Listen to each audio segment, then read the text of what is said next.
எமையாடும் நேசனே என் பாட்டிற்கு மனமிறங்கி அருள் செய்வாயே. ஓங்கார ரூபமே பிரணவத்தின் வடிவமே வினை தீர வந்தேன் நீ துணை வருவாயே. என் மனக்கூட்டில் நீ இறங்கி வரமருள்வாயே.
அவர் இங்கே கல்லாக சமைத்திருப்பது எல்லோருக்கும் வாழ்வளிக்கிறது. கல்லான மனிதர்களையும் அவர் மனிதராக்கிறார், பொல்லாத மனிதர்களுக்கும் அவர் வாழ்வளிக்கிறார். அதை புரிந்து கொள்ளும். உனக்கு கடவுள் நம்பிக்கையே அற்று போய்விட்டதா என்ன? அதெல்லாம் முதல்ல இருந்துச்சுன்னா உன் கூட இப்படி தினசரி கோவிலுக்கு வந்ததில்ல, இருந்த கொஞ்சம் பக்தியும் பறந்து போயிடுச்சு. நான் என்ன செய்ய? அப்படியெல்லாம் பேசக்கூடாது. ஒருவரின் இறை வழிபாடுதான் அவரை யார் என்றே இந்த உலகத்திற்கு எடுத்து காட்டுகிறது. மனதிலே இறை அன்பு இல்லாதவர்கள் மனிதர்களாக இருக்கவே முடியாது. அவர்களிடம் மனிதமும் இருக்காது, புனிதமும் இருக்காது. அதே எவ்வளவு சரளமா பேசுறீங்க. எனக்கு ஒரு சந்தேகம் கேட்கட்டா? கேளு. இந்த ஆலயத்துக்கு வந்தப்பெல்லாம் இப்படி பேச கத்துக்கிட்டியா, இல்லை இப்படி எல்லாம் பேச கத்துக்கிட்டு இந்த ஆலயத்துக்கு வந்தியம்மா? என்னடி பரியாசம் செய்கிறாயா? அதெல்லாம் ஒண்ணு இல்லை. ஆனா நீ சொல்றத ஒரு வகையில நான் ஒத்துக்குவேன். என்ன தெரியுமா? பேசாம மடந்தையா இருந்த ஒண்ணு இப்படி பேச வச்சதும் இந்த கல்லு தானே. ஆமா, பேசா மடந்தையாக இருக்கும் எனக்கு நீ உடந்தையாக இருப்பதால் தான் எல்லாமே நல்லபடியாக நடக்கிறது. அமுதரசி, ஈசன் என் உள்ளத்தின் ஆழத்தில் இருக்கிறார். அவர்தான் என்னை நெறிப்படுத்தி வழிகாட்டி எனக்கு வாழ்வளிக்கிறார். நீ வேண்டுமானால் பாரு, ஒரு நாள் இந்த பக்தியின் குரலுக்கு அவர் மனமிறங்கி என் கண் முன்னே தோன்றுவார், என்னை மனம் குளிர செய்வார். அது நடக்கிறப்ப பார்ப்போம். சரி, அப்படியே நடந்துட்டா அவர் கண்ணு முன்னாடி வந்துட்டா நீ என்னமா வர கேப்ப? என் ஈசனை கண்ணார காண்பதென்பதே ஒரு வரம் தானே. அது சரி, உன்னை தெரிஞ்சு உங்ககிட்ட நான் இதை கேட்கக்கூடாது. நான் வீட்டுக்கு போவோம், நேரம் ஆகுது. பண்ண பார்த்தேன். ஆனா இந்த முள்ளு புனிதா இந்த கால் தண்டையை காணுமே, என்ன பண்ணுற? இங்கே தெரியலையே.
சொந்தமான ஒரு பொருளை உங்களிடம் கொடுத்து விட்டேன். தயவு செய்து போய் வாருங்கள். முடியாது. கடவுள் இருக்கிறார் என்பதை உங்களுக்கு உணர்த்துகிறது தான் நான் செல்வேன். அம்மம்மா, இது என்னடா இது வம்பாயிற்று. நான் பார்த்துட்டு இந்த பக்கம் சிவனே என்று சென்று கொண்டிருந்தேன். ஒரு கால் தண்டை எனக்கு எவனாக வந்து விட்டதே. என்ன நினைக்கிறீர்கள்? என்ன சொன்னீர்கள் இப்போது? அது சிவனே என்று சென்று கொண்டிருந்தீர்களா? பார்த்தீர்களா அந்த சிவன் உங்கள் நாவில் நர்த்தனம் ஆடியதை? அம்மா புனிதவதி, என்னை விட்டு விடுதாயே. அட, என் இறைவன் அருளால் என் பெயர் கூட உங்களுக்கு தெரிந்திருக்கிறது.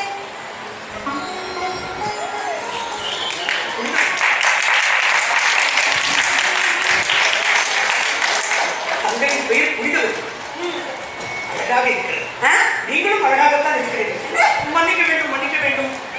பத்தாம் முதலில் தான் சொன்னேன், அதுவும் வாய்த்தவரில் தான் சொன்னேன். ஆயினும் என் பெற்றோர்கள் எதற்கெடுத்தாலும் சிவனே சிவனே என்று சதா சர்வகாலம் கூறிக்கொண்டே இருப்பார். அந்த வகையில் தான் சிவனை சொன்னேனே தவிர மற்றபடி சிவனை ஒரு கடவுளாக நான் எங்கும் எப்பொழுதும் கூறியதே கிடையாது. கேளியது உங்களை பேச்சில் வெல்லவே முடியாது போல இருக்கிறது. இதை ஒரு பெண் சொல்வது வியப்பிலும் வியப்பு, விந்தையிலும் விந்தை. சரி, நான் போகிறேன். சற்று பொருட்கள், நீங்கள் போவதற்கு முன்னால் நான் உங்களிடம் ஒரு வார்த்தை கேட்கலாமா? கேளுங்களேன். இல்லை, உங்களுடைய ஒரு கால்தண்டையை நீங்களே தவறவிட்டீர்களா அல்லது கழற்றி எறிந்துவிட்டு இந்த பக்கம் எவனாவது ஒரு அப்பாவி என்னை போல வந்து எடுத்து கொடுப்பான், அவனிடம் நீண்ட பிரசங்கம் செய்து நிற்க வைத்தே கொன்று விடலாம் என்று எண்ணம் கொண்டீர்களா? நான் ஒன்றும் அப்படிப்பட்டவன் எப்படி? இதோ பாருங்கள், என்றாவது ஒரு நாள் உங்களுக்கு நான் கடவுளை காண்பிக்கத்தான் போகிறேன். அப்படி நான் காண்பித்தால் நீங்கள் என்ன ஆவீர்கள்? உங்கள் நிலை என்னவாக இருக்கும்? கண்ணுக்கு தெரியாத ஒரு இறைவனை நீங்கள் காண்பிக்கிறேன் என்று சொல்லும் பொழுது அந்த இறைவனை நான் பார்க்கும் பாக்கியம் கிடைத்தால் அவருக்கு கைவிட்டு வணங்கி நமஸ்கரிப்பேன். நன்றி சொல்கிறேன்.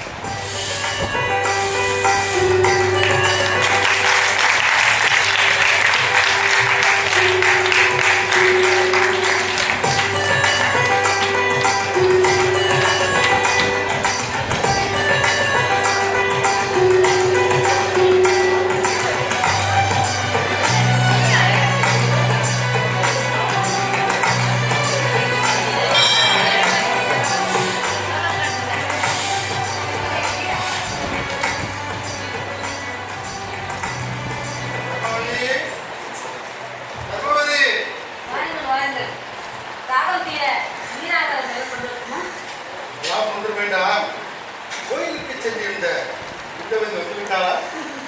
கோயில் நடை சாத்தாமல் அவள் என்று இழுத்திருக்கிறார். அவள் மனதில் என்னதான் உணர்? வேறு யார்? சிவன்தான். அதற்காக சிவனையா மனமுடித்து கொடுக்க முடியும்? அது பக்திங்க. அவளுக்கு என்று ஒரு மாப்பிளை பார்த்துட்டார். பிள்ளை குட்டி குடும்பம் இருக்கிறப்பா. அது உன் நினைப்பு. நான் அவளை கண்காணித்துத்தான் வருகிறேன். அவள் திருமணத்திற்கு சம்மதிக்க மாட்டாள் என்றுதான் நினைக்கிறேன். பக்தி நீங்களாக அவளுக்கு என்று ஒரு வாழ்க்கை உண்டு. அதற்கான பாதையை நாம் தான் அமைத்து கொடுக்க வேண்டும். நீங்கள் முதலில் மாப்பிளை பாருங்கள், மற்றதை நான் பார்த்துக் கொள்கிறேன். ஏற்பாவோ மறுப்பாவோ ஒன்றுமே புரியவில்லை. நீங்கள் பேசுவதை பார்த்தால் எனக்கு தெரியாமல் ஏதேனும் மாப்பிளை பார்த்துவிட்டீர்களா? பிரம்மவதி, நாகப்பட்டினத்தில் என் நண்பர் சிவஞானத்தோடு கூட்டு வணிகம் செய்து வருகிறேன் அல்லவா? ஆமாம், ஒரு முறை கூட நான் அவர்கள் இல்லம் சென்றிருந்தோம். நல்ல இருந்திருந்தார்கள். அந்த அங்கு பேசினோம். அவர்கள் மனைவி பெயர் கூட அங்கே கேள்விதானே? அவர்களுக்கு ஒரு மகன் இருக்கிறார். குழந்தை நிறைந்தவர். பெயர் அரபதத்தன். உடனே புறப்படுங்கள். சம்மதம் பேசிட்டு வாருங்கள். நேரில் சென்று கேட்பதை விட முதலில் ஒரு ஓலை எழுதி விவரம் கூறுவோம். அதற்கென்றால் கலந்து பேசுவோம். சிறந்த யோசனை தான். இந்த நாள் கூட இன்றுதான் இனிய நாள் தான். முதலில் ஓதி எழுதுங்கள். இன்று இப்பொழுது எழுதுங்கள் நீங்கள். என் மகளின் மனக்கோலம் இப்பொழுதே மனக்கண்ணில் தெரிகிறது. என் மனக்கண்ணில் எம்பெருமான் ஈசன் மட்டுமே தெரிகிறார். முழுவதையும் கேட்டுவிட்டாயா? முழுவதுமாக இல்லை என்றாலும் சாராம்சத்தை புரிந்து கொள். அப்பா, பெண்ணை பெற்றவர்களுக்கு ஒரு கடமை உண்டு. அதை காலத்தே செய்யாது போனால் ஊர் உலகம் உங்களை பரிகாசம் செய்யும். அப்பா, உங்கள் எண்ணம் உயர்வானது. ஆனால் எனக்கான முடிவை எம்பெருமான் ஈசனே எடுத்தார்.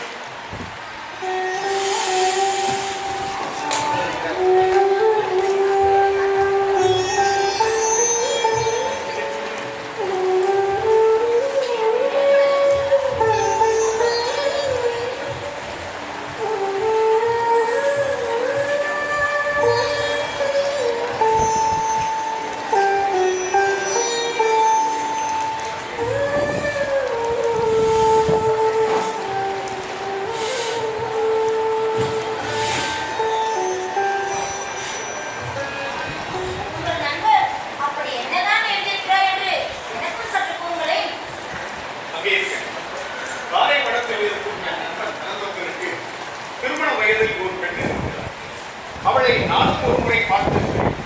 பண்பிலும் சரி, பக்தியிலும் சரி, அவளுக்கு இணை யாருமே இல்லை. இந்த பெண்ணை நம் மகன் சரபத்தனுக்கு கேட்டு எழுதியிருக்கிறான்.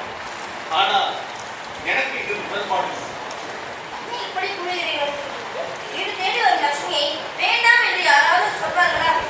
இல்லை அங்கே அவன் மாப்பிள்ளை கேட்ட முறை எனக்கு பிடிக்கவில்லை. அதனால் தான் சொல்கிறேன்.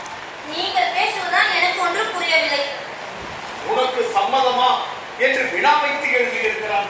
பிறகு வேறு எப்படிதான் எழுத வேண்டும் என்கிறீர்கள்? உரிமையோடு கேட்டிருக்க வேண்டும். அவன் கேட்டு நான் மறுப்பேனா? பின் எதற்காக அப்படி எழுதியிருக்கிறான்? அப்படியா? நான் பயந்தே விட்டேன். சரி, உடனடியாக மறுவாழ்வு ஒன்றை எழுதுங்கள். நிச்சயமும் திருமணமும் எப்பொழுது வைத்துக் கொள்ளலாம் என்று. அதை நேரில் சந்தித்து பேசுவதே உத்தமம். மறு உலகில் பரிபூர்ண சம்மதம் என்பதை மட்டும் தெரிவிக்கிறேன். அங்கே தெரியும். இந்த ஓலையை நான் யாரிடம் கொடுத்தாக்க போகிறேன் தெரியுமா? சொன்னால் தானே தெரியும். நம் மகன் பரமதத்தனை. ஆனால் இவ்விஷயம் அவனுக்கு தெரிய வேண்டாம். எதேச்சையாக செல்லட்டும், பெண்ணையும் பார்க்கட்டும். நல்ல யோசனைதான்.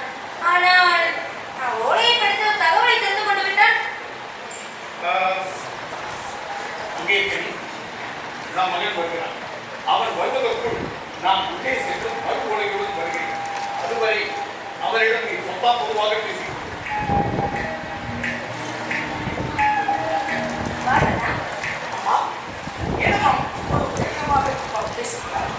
வேறு ஒன்றுமில்லை. காரைக்குளத்தில் இருக்கும் அவரது நண்பருக்கு ஓலை ஒன்றை அனுப்ப வேண்டுமா? அதையும் இதான் எடுத்து செல்ல வேண்டும் என்று கூறிக்கொண்டிருந்தார். அவ்வளவுதான், வேறு ஒன்றும் இல்லை. காரைக்குளம் தானே, நேற்றுதான் அங்கிருந்து வந்தேன். பரமதத்தா, இந்த ஓலையை காரைக்குளத்தில் உள்ள தங்களுடைய நண்பரிடம் சேர்க்க வேண்டும். அவ்வளவுதானே, கவலை இருக்கின்றதுப்பா. நான் பார்த்துக் கொள்கிறேன். ஓலையை படித்து இது என்னப்பா புதுப்பழக்கம்? தாங்கள் எங்கும் எவரிடத்திலும் ஓலை கொடுத்துவிட்டு வர சொன்னால் பார்க்காமல் படிக்காமல் அல்லவா கொடுத்துவிட்டு வர சொன்னீர்கள். இப்பொழுது படிக்க சொல்கிறீர்களே, இது என்னப்பா புதுப்பழக்கம்? பரமதத்தா, முதலில் ஓலையை படி, பிறகு எனக்கு பதில் சொல். விசித்திரமாக இருக்கிறதப்பா.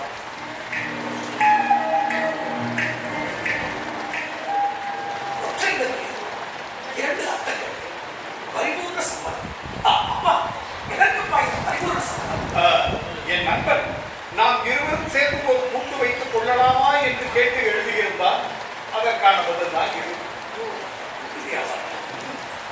கூட்டு என்றால் கூட்டு என்றால் வணிகத்தின் வணிகத்தின் ஒற்றை வார்த்தையில் எத்தனை அர்த்தங்களோடு எழுதியிருக்கிறீர்கள் அப்பா. நீங்களும் தங்கள் நண்பனும் நடத்தும் வியாபாரம் உண்மையாகவே வெற்றி பெறும் என்று வயதில் சிறுவனாக இருந்தாலும் நானும் வாழ்த்துக்கள் கூறினேன். அப்பா, பிரயாணத்துக்கு செல்ல வேண்டும். பசிக்கிறது. அண்ணன் விடுகிறாயா? உள்ளே செல்கிறாய், ஒன்று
பதட்டமாது. இங்க வந்து கேட்கணும். அம்மா, அங்கே கதவை யாரோ தட்டுகிறார்கள். சீக்கிரம் திறவுகளம்மா. சிவனடியார்களாக கூட இருக்கலாம். எப்பொழுது பார்த்தாலும் சிலாய் சிறுநடியார்கள். இது நான் இருந்து வார்த்தையே வராதா? என்ன செய்வது? 40 வயதில் இருக்க வேண்டிய பக்தி உங்களுக்கு 4 வயதிலே வந்துவிட்டது. கதவே தட்டிக்கொண்டே இருக்கிறாரே. மகளே குழந்தை, அப்பா வேலையாக இருக்கிறார். கணக்கு பார்த்து கொடுக்கிறார். எனக்கும் கொஞ்சம் வேலை இருக்கிறது. சற்று முகம் சொல்லுங்காமல் இனி ஒரு கதை கேட்கிறாயா? ஒரு கதை நேரமா கட்டிக்கொண்டே இருக்கிறார்கள். எல்லா வேலையும் நான் தான் பார்க்கிறேன்.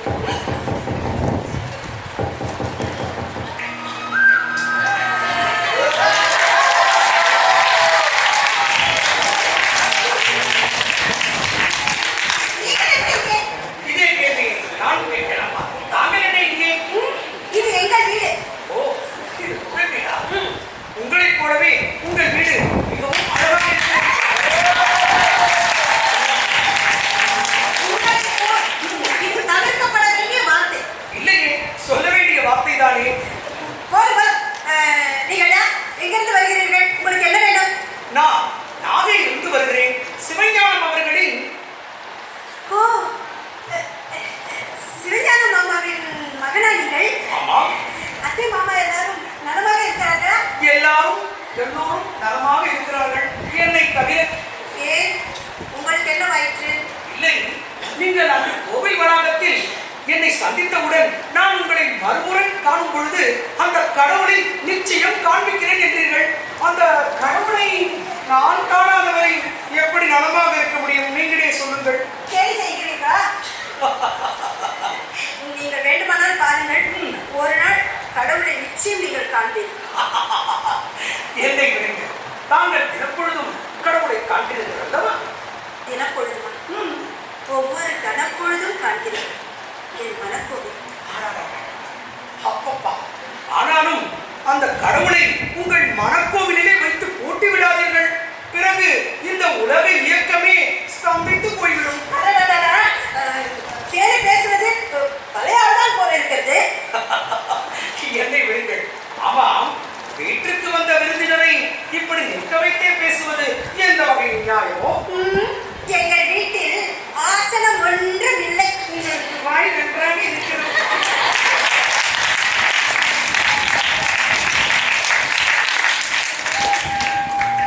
வாருங்கள் வாருங்கள். பாருங்கள், நன்றாக இருக்கிறீர்களா? பிறரளவில் நலமாக இருந்தாலும் மனதளவில் சுமை இருக்கத்தான் செய்கிறது. என்ன வேண்டும் கூறுங்கள் மாமா.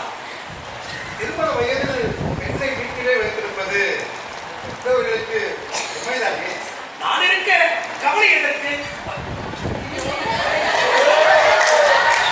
இல்லை, நான் இருக்க உங்களுக்கு ஏன் கவலை? 1000 மாப்பிள்ளைகளை கொண்டு வந்து நிறுத்துகிறேன். பொருத்தமான மாப்பிள்ளையை நீங்களே தேர்ந்தெடுத்துக் கொள்ளுங்கள். பேர் எதற்கு தம்பி? ஒழுக்கத்தில் சிறந்த உங்களை போல் ஒருவர் போதும்.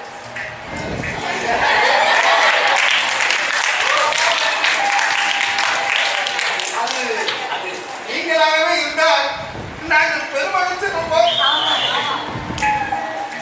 அது அப்பா அம்மாவிடம் வந்து பேசுங்கள் மாமா. மறந்தே போய்விட்டேன். இதோ அப்பா தங்களுக்கு முறை இருக்கிறார்.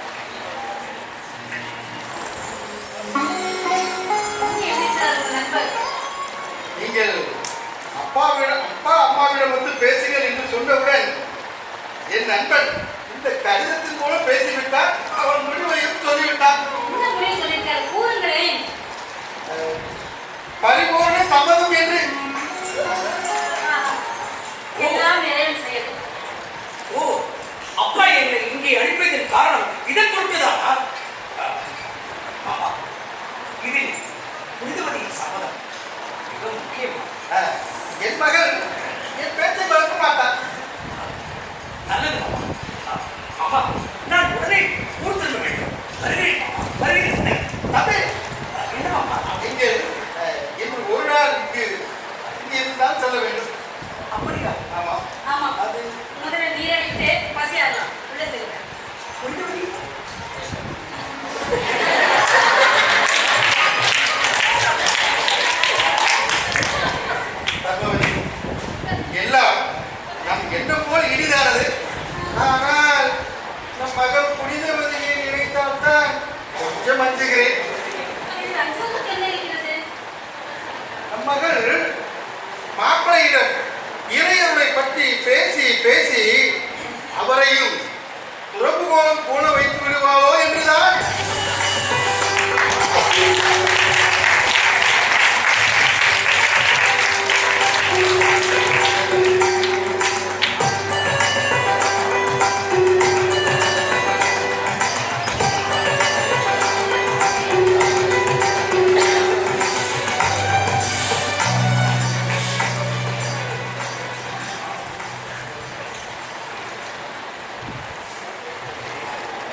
அதற்கு பெயர் கடவுள் மறுப்பாளர்.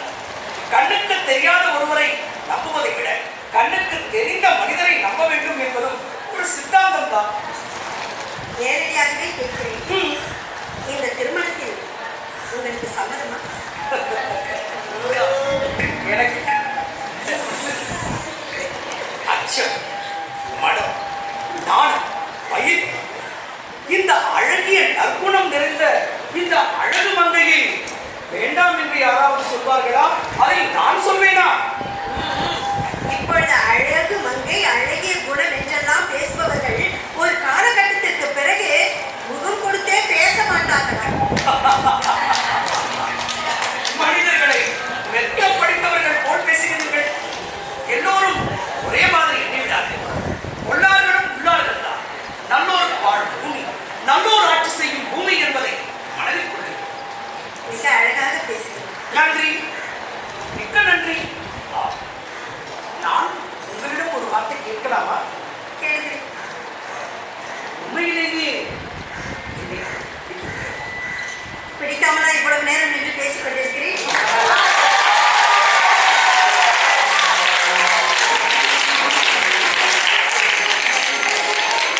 மிக்க நன்றி. உண்மையிலேயே நானும் பாக்கியசாலிதான். ஆனாலும் ஒரு நிபந்தனை மட்டும் தொடர்ந்து வந்து கொண்டே இருக்கும். என்ன நிபந்தனை? ஓ, கடவுளை காண வேண்டும் என்ற நிபந்தனை தானே?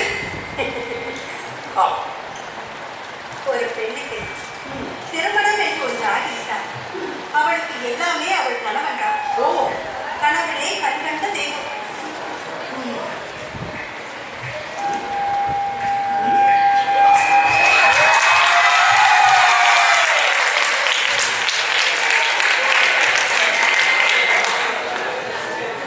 என்னடா இவர்கள்? கணவனே கண்கண்ட தெய்வம் என்று என்னையே கண்ணாடி முன் நிற்க வைத்து பாருங்கள் என்பாரோ? புனிதவதி, உன் சாதுரியமான இந்த பேச்சு என் கேள்விக்கான நிபந்தனை.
ஏதோ சிந்தனையில் ஆழ்ந்திருக்கிறார். எதையோ எதிர்பார்க்கிறார். உண்மைதானே? உண்மைதான் பிரபு. அப்படி என்றால் என்னவென்று கூறுவீர்கள்? மீண்டும் உங்களிடம் சில கேள்விகள். மீண்டும் மீண்டும் என்றால் இதற்கு முன்னமே அக்கேள்வியை தங்களிடம் கேட்டிருக்கிறேன். அப்படியா? பதில் உரைக்கிறீர்களா? பதில் தந்தீர்கள். ஆனால் அவை யாவும் அறிவார்ந்த பதிலால் எனக்கு தோன்றவில்லை. மேலோகம் முதல் பூலோகம் வரை எல்லா பெண்களும் இப்படித்தான் பேசுவார்களோ? ஆண்கள் நடந்து கொள்ளும் விதம் என்று ஒன்று உண்டு. ஆண்கள் நடந்து கொள்ளும் விதமா? அப்படி என்ன தவறு செய்தேன்? ஒன்றுக்கு 3. புரியவில்லையே. எதை சொல்கிறாய்? என் கண்களை சொல்கிறாயா? இல்லை இல்லை, பெண்களை சொல்கிறேன். தாங்கள் மணந்த பெண்களை சொல்கிறேன். அதை சொல்கிறாயா? தேவி, என்ன செய்வது? நம்பிய பெண்களை நட்டாக்கி விட முடியுமா? என்ன இரண்டு சுபாவம் இதில் மட்டும்தான், வேறெதிலும் இல்லை. தேவி என்று விவாதங்கள் வேண்டாம். கேட்க வேண்டியது மட்டும் கேட்கிறேன். ஆனால் எனக்கு ஒற்றை வரியில் பதில் வேண்டும். பூலோக மக்கள் யாவரும் பரிபூர்ண நிம்மதியுடன் இருக்கிறார்களா? இல்லை. ஏன் அப்படி? படைப்பின் சில ரகசியங்களுக்கு பதிலுரைக்க இயலாது. ஏன்? ஏனென்றால் அதுதான் தர்மம். இருக்கட்டும். படைக்கப்பட்ட மனிதர்கள் எவருமே முழுமையாக இல்லையே, அது ஏன்? நமக்கும் அவர்களுக்கும் வேறுபாடு வேண்டும் என்பதற்காக. ஓ, அப்படி என்றால் நாங்கள் முழுமை பெற்றவரோ? பல நேரங்களில் என் கண்களுக்கு அப்படி தெரியவில்லையே. எதை வைத்து அப்படி கேட்கிறார்? சீறி வரும் தங்களின் சினத்தை வைத்து. அது என் குணங்களில் கேள்விதான் நீளுகிறது. தங்களின் பதிலில் எனக்கு உடன்பாடில்லை. மனிதர்கள் முழுமையாக இருக்கிறார்களா? உனக்கு புரியும்படி சொல்கிறேன். மனிதர்களை முழுமையாகவும் நிறைவாகவும் படைத்திருந்தால் அவர்கள் பிறவிகளாகவும் தவி யோகிகளாகவும் முனிவர்களாகவும் மாறியிருப்பார்கள். அதன் பின்னால் படைப்பின் நோக்கமே அர்த்தமற்றதாகிறது. முழுமையாகவும் நிறைவாகவும் உள்ளவர்கள் அந்த நிலை காணாவார்களா? இங்கே தேவலோகத்திலே அப்படி ஒரு அதிசயம் நிகழ்ந்ததே இல்லையே. வார்த்தைக்கு வார்த்தை வாதித்துக் கொண்டிருப்பார். வாதிடுவது பெண்களின் உரிமை, உடன் பிறந்தவை. என்னை கொஞ்சம் பேசுங்கள். மனிதர்கள் குடும்பமாக வாழ வேண்டும் என்பது பிரபஞ்சத்தின் இயற்கையின் நீதி. சரி, தங்கள் கூற்றை ஏற்கிறேன் சுவாமி. ஆனாலும் இக்காலத்திலே பல குடும்பங்கள் பல பிரச்சனைகளால் பிரிந்து நிற்கின்றனவே. கணவன் தனியாக வாழ்கிறான், மனைவி தனியாக வாழ்கிறாள். அவர்களுக்கு பிறந்த குழந்தை சாபமாய் எங்கோ வாழ்கிறது. ஏன் பிரபு? படைப்பின் சில ரகசியங்களுக்கு பதில் கிடையாது என்று சொன்னீர்களே, அது இதுதானா? இது துவக்கம். என்ன துவக்கம்? கலியின் துவக்கம். 1000 ஆண்டுகளுக்கு பின்னாடி மனிதர்களின் மத்தியில் திருமணம் என்ற நிகழ்வு இடம்பெறாது. அதிலும் குறிப்பாக பெண்கள் மத்தியில் அவர்கள் கடையில் கூட இதனை நினைக்காத காலமும் வரக்கூடும். உலகை சிருஷ்டித்து அதிலே மக்களை சிருஷ்டித்து ஏன் இப்படி படைக்கிறீர்கள்? படைக்கப்பட்ட பொழுதே எழுதப்பட்டு விட்டது அவர்களின் தலைமை. அவர்களுக்கு மட்டுமல்ல, நமக்கும் தான். நம் திருமணம் கூட இந்தியாவில் மேற்கொள்ளப்பட்டதுதான். இல்லை என்றால் பிச்சாண்டி மூலத்தில் வீதி வீதியாக களம் வந்திருக்கிறார். வீதியின் விளையாடலில் என் திருவிளையாடல் என்ற பதிவே. உண்மை பிரபு, உண்மை. உலகுக்கே படியளக்கும் நாயகரை என் இறுதி கேள்வி. கேள்வி என்றால் காலத்திற்கு பேராசை கொள்ளாதே. இன்றைய பொழுதுக்கு இறுதி கேள்வி. அதுதான் நீ தொட்ட பாவம் விட்டுவிடுமா என்று. உங்கள் பக்தை புனிதவதியை பற்றி கூறுங்கள். உயிர் கூறும் எழுந்து உறங்கும் வரை அவளுக்கு தங்களின் நினைவு மட்டுமே. தவறு. அது எங்கேயும் கொண்ட நினைவல்ல, அதீத பக்தி. ஆமாம், ஒரு பூலோக மங்கையின் மீது உலகாலும் ஆசக்திக்கே பொறாமையா? எல்லா லோகங்களிலும் ஆண்கள் ஒரே மாதிரியாகத்தான் இருக்கிறார்கள். கேட்டால் பாவம் இறக்கப்பட்டேன் என்று சொல்லி இரக்கம் என்ற வார்த்தையின் அர்த்தத்தையே மாற்றிவிடுகிறார்கள். பெண்களின் சந்தேகம் அவர்களை விட்டும் கொண்டார். அவர்களை சார்ந்தவர்களையும் புனிதவதி என் மனந்தவர்ந்து பார்த்தார்.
இப்படி பேசுவதற்கே அச்சம் கொள்கிறாயோ என்று எனக்கு தோன்றுகிறது.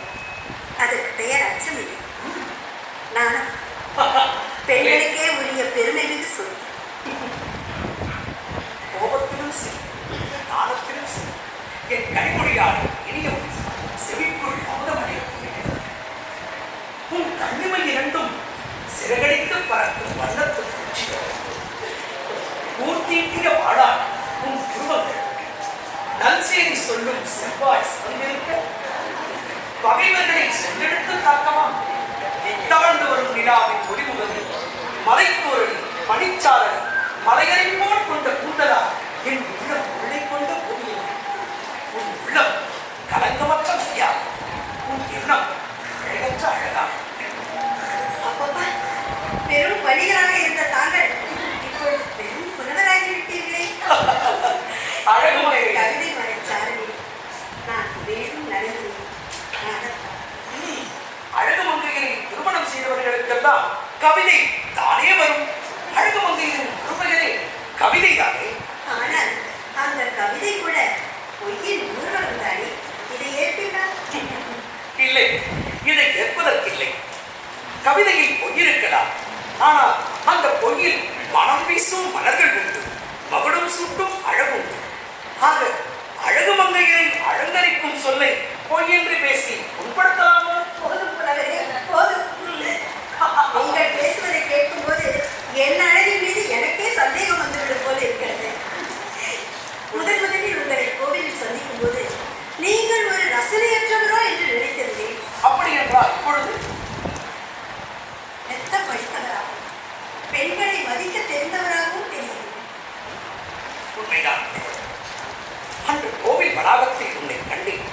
உன்னை கண்டவுடன் இனம் புரியாத ஒரு உணர்வை கண்டேன். அந்த உணர்வை உனக்கு என்னை பாலமாக உறவாக இல்லை. நீங்கள் பேச பேச ஒரு குழந்தை தாய்க்கு ஏங்குவதை போல இல்லை. அப்படி என்றால் என் பேச்சு குழந்தைத்தனமாக இருக்கிறதா? நான் அப்படி சொல்லவில்லை. வேற எப்படி? உங்களை நான் ஒரு தாயாக இருந்து இறுதி வரை பார்த்துக் கொள்வேன். நம் இங்கே இல்லை.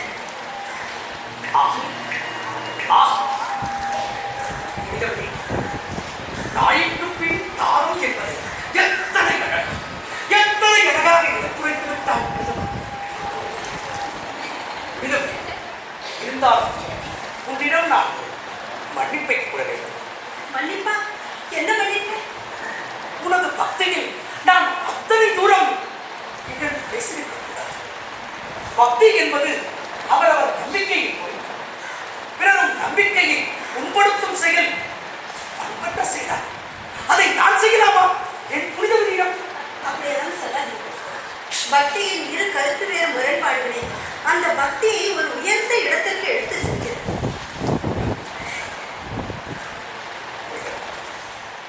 நீ பேச பேச என் மனம் ஆனந்தமாக இருக்கிறது. ஆனால் ஒரு சிலர் கூட தங்கள் குணங்களிலிருந்து வேறுபடத்தானே செய்கிறார்கள். அது உனது நம்பிக்கை. பல பெரிய மனிதர்கள் கூட தங்கள் குணங்களிலிருந்து வேறுபடத்தானே செய்கிறார்கள். நீ சொல்ல சொல்ல நம்பிக்கையை ஊட்டுகிறார். தங்கம் என்றால் செப்பு கலப்பதை போல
கேள்வி என்ன, அதுக்கான பதில் என்ன, அதை நீ தான் சொல்லணும்.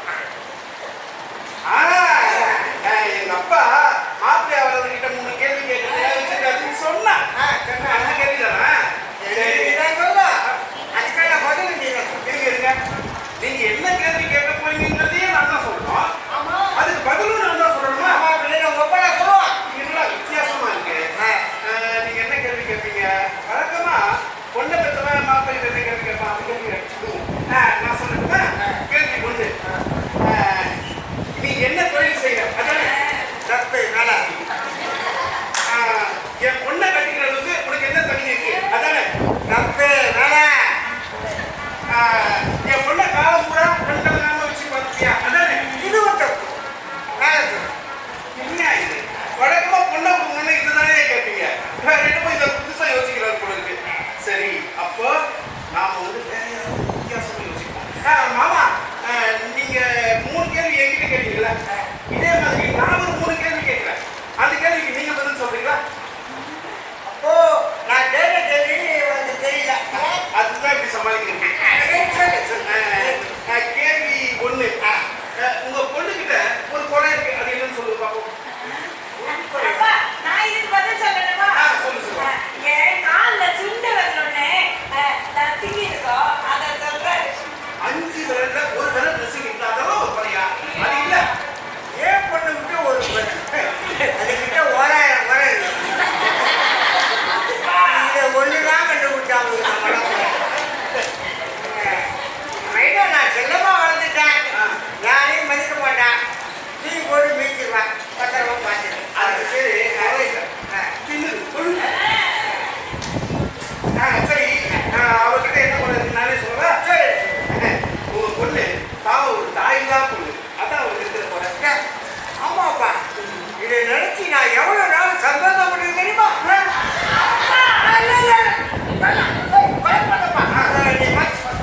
கேள்வி 2. அடுத்த கேள்வி. இந்த உலகத்திலேயே ரொம்ப பயங்கரமானது எது? பிசாசு. அதெல்லாம் இல்ல, நீங்க சொல்லுங்க. சிங்கம், புலி, கரடி, யானை, கழுதை. அதெல்லாம் இல்ல. நான் சொல்லட்டுமா? இந்த உலகத்திலேயே பயங்கரமானது மனிதனுடைய நாக்கு. ஆமாப்பா, ஒரு கட்டி பிறந்தவனை எல்லாம் தெரு கோடிக்கு கொண்டு வந்துருப்பா. உண்மைதான், உண்மைதான். சரி, இப்ப 3வது கேள்வி கேட்டுக்கா? இந்த உலகத்துல அல்ல குறையாதது எது? அப்பா, நம்ம வீட்டு கிணத்து தண்ணி அல்ல குறையாது. கொஞ்சம் இல்லைங்க. பழகிட்டேன். அதுவும் இல்ல. இல்லையா? வேற என்ன இருக்கும்? தெரியல, நீயே சொல்லு. சரி, நான் சொல்லிடுறேன். இந்த உலகத்திலே அல்ல குறையாதது மனுஷன் ஒருத்தர் மேல ஒருத்தர் வைக்கிற அன்பு. ஆமாப்பா,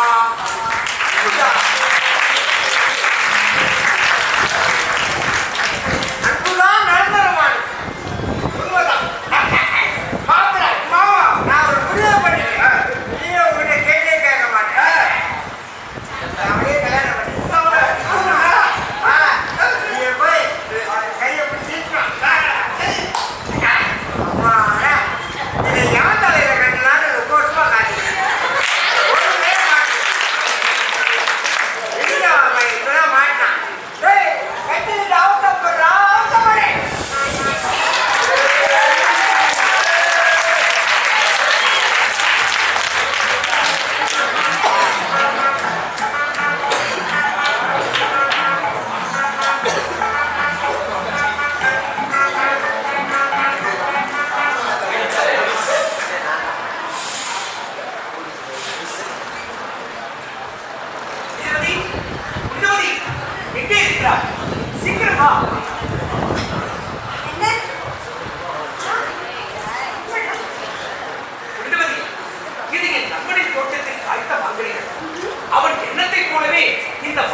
வர வேண்டும், கடவுளை தொழ வேண்டும். ஐயோ, அப்படிலாம் சொல்லக்கூடாது. வேறுபடி இதோ பாருங்கள், சாதாரண மாநில பிறவியான என்னை தெய்வம் என்று சொல்லி அந்த தெய்வத்தை அவமதித்து விடாது.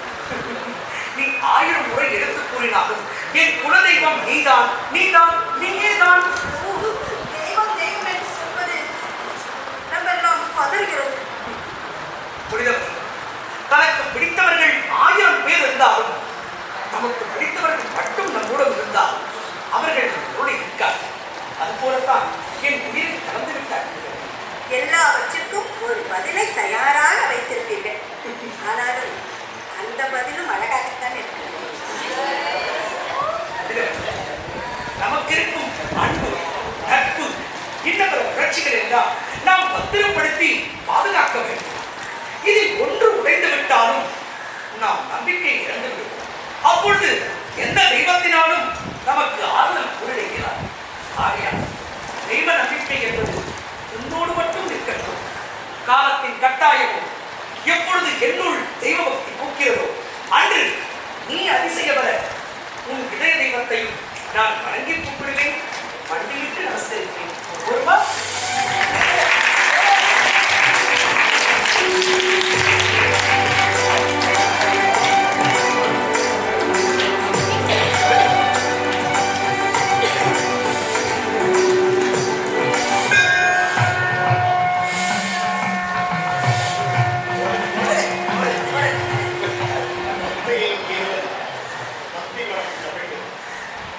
அன்பிற்கும் உண்டோ அடைக்கும்தான் என்பதற்கேற்ப இல்லம் திறந்திருப்பது கள்ளமில்லா அவர் உள்ளத்தை காட்டுகிறது.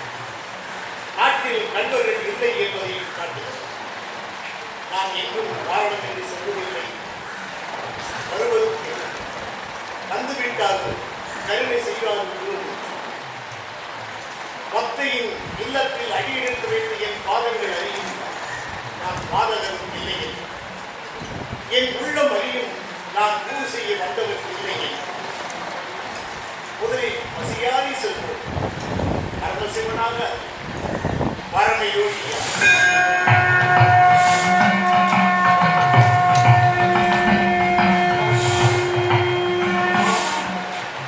அம்மா, தாயே, பாருங்கள் சுவாமி, பாருங்கள் பாருங்கள், உங்கள் பாதம் பட என் உள்ளம் பாக்கியம் சொல்கிறது. தாயே, தேசாந்திரமாய் ஸ்தல யாத்திரை மேற்கொண்டுள்ளனா சிவனடியார்கள் சிறிது தொட்டலாம். பசியாரி செல்லவர்கள் தேசம் ஓட தெரியாத இந்த யோகிக்கு அந்த ஈசனை வழிகாட்டினார். தாயே, இந்த இல்லத்தில் என் மாதம் பட்டதும் என் மனம் அடைந்த மகிழ்ச்சிக்கு எல்லையே இல்லை. அன்பும் பண்பும் முகத்தில் ஒளி வீசுகிறது. குழந்தை மனம் கொண்ட உனது பார்வையில் கருணை மட்டும் தெரியவில்லை, அந்த கடவுளும் தெரிகிறார். தாயே, உன்னை காணும் பேர் பெற்றதில் நான் பெருமகிழ்ச்சி அடைகிறேன். அப்படியெல்லாம் சொல்லாதீர்கள் சுவாமி. உங்களை பார்க்கும்போது என் மனதில் ஏதேதோ எண்ணங்கள் தோன்றுகிறது. அந்த ஈசனை இந்த பக்திக்கு மனம் இறங்கி உங்கள் உருவில் என்னை காண வந்திருக்கிறாரோ என்று எனக்கு தோன்றுகிறது. அதனால் நீங்களும் என் ஈசனும் வேறு வேறு. பாருங்கள் சுவாமி, சாப்பிடலாம். நீ உன்னை செல்லம்.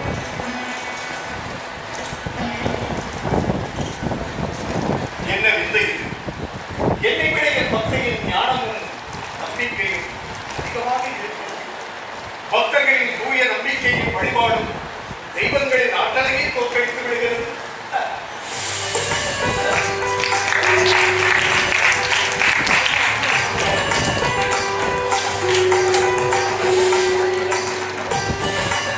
புனிதவழி. பெயருக்கேற்ற குணம், குணத்திற்கேற்ற அன்பும் பசி. தாயே, நன்கு பசியாகிறேன். வயிறு மட்டுமல்ல, மனதும் நிறைந்தது. இறுதியாக நீ அளித்த அந்த மாங்கனியின்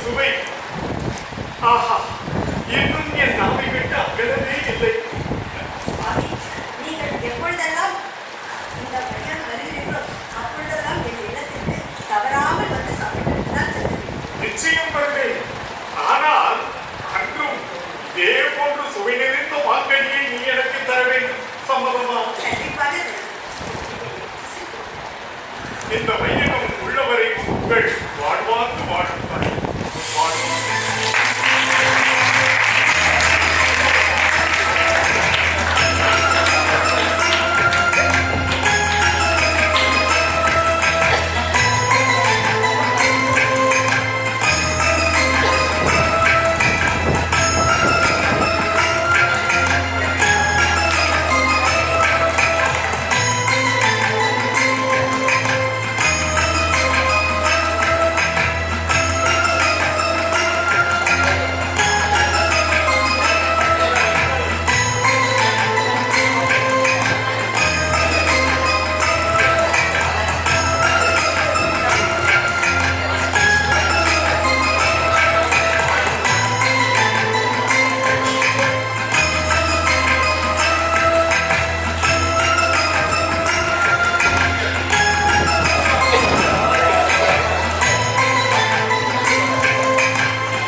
இன்றைய உணவெல்லாம் மிகவும் அருமையாக இருந்தது. அந்த அருமைக்கு பெருமை சேர்த்ததில் மாங்கனிக்கும் பெரும் பங்கு உண்டு. மற்றொரு மாங்கனி உனக்கானது. அந்த உனக்கான ஒன்றை எனக்காக கொடுப்பாயா? நிச்சயமாக இதோ எடுத்து வருகிறேன். என்ன தயக்கம்? எங்கே வைத்திருக்கிறாய் புனிதவதி? பூஜை அறையில். ஓ, பூஜை அறையிலா? எதையும் அங்கே நம்பி வைக்கலாம். இல்லாத கடவுள் எடுத்தா உண்ண போகிறார். சீக்கிரம் விரைந்து வா புனிதவதி.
மாங்கனிதான். புனிதவதி, இரண்டாவதாக கொண்டு வந்த மாங்கனி நான் கொண்டு வந்ததே கிடையாது. இருந்தாலும் ஒரே மரத்தில் காய்த்த மாங்கனிகளில் இருவேறு சுவையில் இருப்பது எப்படி சாத்தியமாகும்? அதிலும் நீ இரண்டாவதாக கொண்டு வந்த மாங்கனியின் சுவை சொல்லில் அடங்காது. இந்த உலகத்தில் இப்படிப்பட்ட நிகழ்வுகள் நிகழத்தான் செய்கிறது. அருகருகே இருக்கும் 2 கிணற்று நீரை எடுத்து பார்த்தீர்கள் என்றால் அதன் சுவை வேறுபட்டு இருப்பதில்லையா? நிலங்களில் கூட அருகருகே இருக்கும் நிலங்களின் தன்மையும் மாறுபட்டு இருப்பதில்லையா? அவ்வளவே ஒரே குடும்பத்தில் பிறந்த பிள்ளைகளின் குணநலங்கள் கூட வேறுபட்டு இருப்பதில்லையா? அதுபோலத்தான் இதுவும் வீணாக மனதை கொண்டு குழப்பிக் கொள்ள. புனிதவதி, உன் சாதுரியமான இந்த சமாதானத்தை நான் ஏற்றுக்கொள்வதாக. ஒரு உண்மையை மறைக்க 1000 பொய்யுரைப்பது என் புனிதவதிக்கு அழகல். என்னை மன்னித்து விடுங்கள். ஒரு சராசரி பெண்ணாக நான் தவறிழைத்து விட்டேன். உங்களிடம் ஒரு உண்மையை மறைத்து விட்டேன். இன்று நம் இல்லத்திற்கு ஒரு சிவனடியார் வந்திருந்தார். அவருக்கு நான் வயிறார உணவு படைத்தேன். அப்பொழுது நீங்கள் அளித்த மாங்கனியையும் அவருக்கு கொடுத்தேன். அதை உங்களிடம் கூறினால் நீங்கள் எங்கே கோபித்துக் கொள்வீர்களோ என்றுதான் முதன்முறையாக ஒரு உண்மையை மறைத்து விட்டேன். பொய்யுரைத்து விட்டேன் என்று நேரடியாக கூறியிருக்கலாம். புனிதவதி, தானம் தருவதும் தானம் செய்வதும் பசித்தோர்க்கு உணவளிப்பதும் உயர்ந்த பண்பு. அந்த பண்பை நாம் வரவேற்கிறேன். ஆனால் ஊரை மேற்கொள்ளும் வேடாதாரிகளை நம்பக்கூடாது என்பதற்காகத்தான் உனக்கு அறிவுரை வழங்கினேன். புனிதவதி, பெண் குற்றம் புரிபவர்கள் எல்லாம் அஞ்சாமல் நெஞ்சுயர்ந்து நடைபோடுகிறார்கள். ஒரு குற்றம் அறியாதவர்கள் அச்சப்படலாம், சாந்தப்படுத்தப்படும். ஆனால் ஒரு உண்மையை மட்டும் நீ எனக்கு கூற வேண்டும். இரண்டாவதாக கொண்டு வந்த மாங்கனி யார் கொடுத்தது? அது அது எப்பெருமான் ஈசன் எனக்கு கொடுத்தது. இல்லை, இல்லை. இல்லாத கடவுளை நான் நம்பவதற்காக நீ ஆடும் நாடகமும் நடிப்பும் பலே பலே. ஆனால் உன் எண்ணம் மட்டும் ஈடேறாது. புனிதவதி, உன் எண்ணம் மட்டும் ஈடேறாது. ஏன் இப்படியெல்லாம் பேசுகிறீர்கள்? நான் சொன்னது அத்தனையும் உண்மை. என் ஈசன் தான் எனக்கு அந்த மாங்கனியை கொடுத்தார். உங்கள் மீது ஆணையிட்டுக் கொள்கிறேன். நான் சொன்னதெல்லாம் உண்மை. என் மீது சாரி என்று சொல்லி முன்னிருப்பேன். இரண்டாவது மாங்கனி உன் ஈசனை பெற்றுத் தர முடியுமா? அதை செய்ய முடியுமா? சொல். முடியும். என்னால் முடியும். என் ஈசனிடமிருந்து மாங்கனியை பெற்றுத்தர என்னால் முடியும். உங்கள் மீது நான் இட்ட சத்தியத்தை என் ஈசன் நிச்சயம் காப்பாற்றுவார். வாருங்கள் என்னோட பூஜை.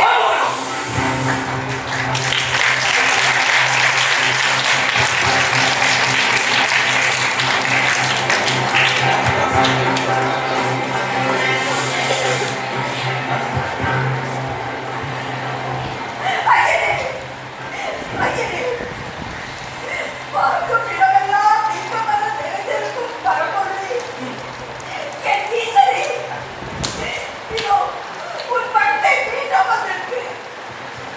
எனக்கு நீரந்த அந்த மாங்கனி மீண்டும் கேட்டு தர வந்திருக்கு.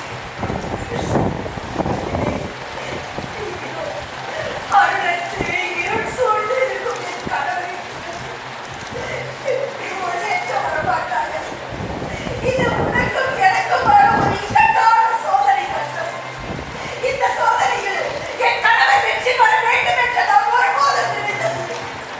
ஆனால் கடவுளே இல்லை என்று மறுப்பவர்களின் அறியாமையும் பெற்றெடுக்கக்கூடாது. அவர் உண்மை அறிய வேண்டும். உண்மையும் அறிய வேண்டும். தெய்வீக தன்மையையும் அறிய வேண்டும்.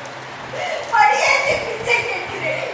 என் ஈசனே, என் அயனே, இதோ மனம் கசிந்தாலும் இந்த மக்களின் கண்ணீருக்கு என் ஈசனே கருணை காட்டு.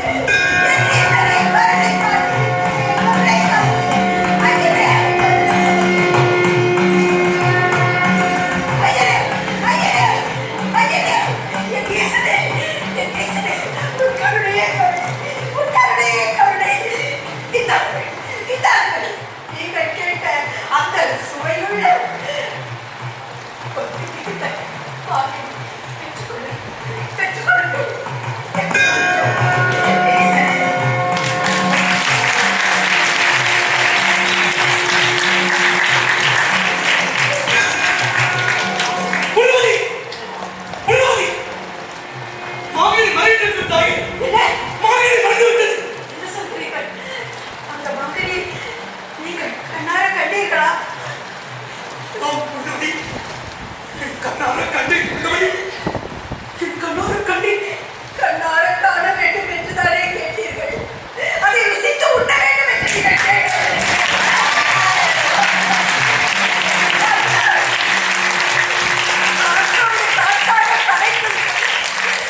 என் ஈசனின் அருட்காட்சி, என் ஈசனின் அருட்காட்சி.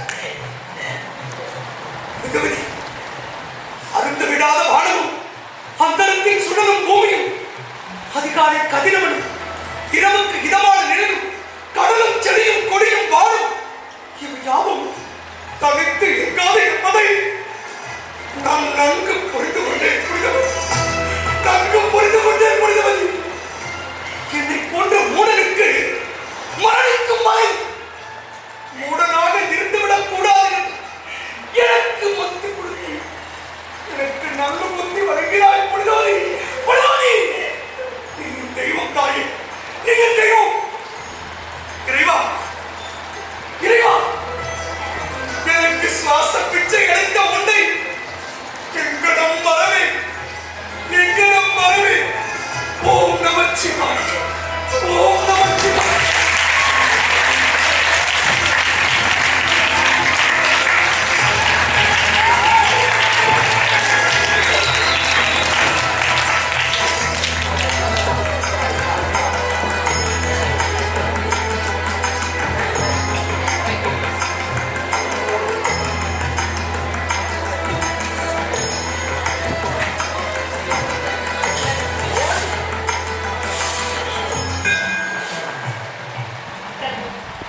என்றுமே தங்களின் திருவிளையாடலின் முடிவில் யாவருக்கும் நன்மையே வந்து சேரும்.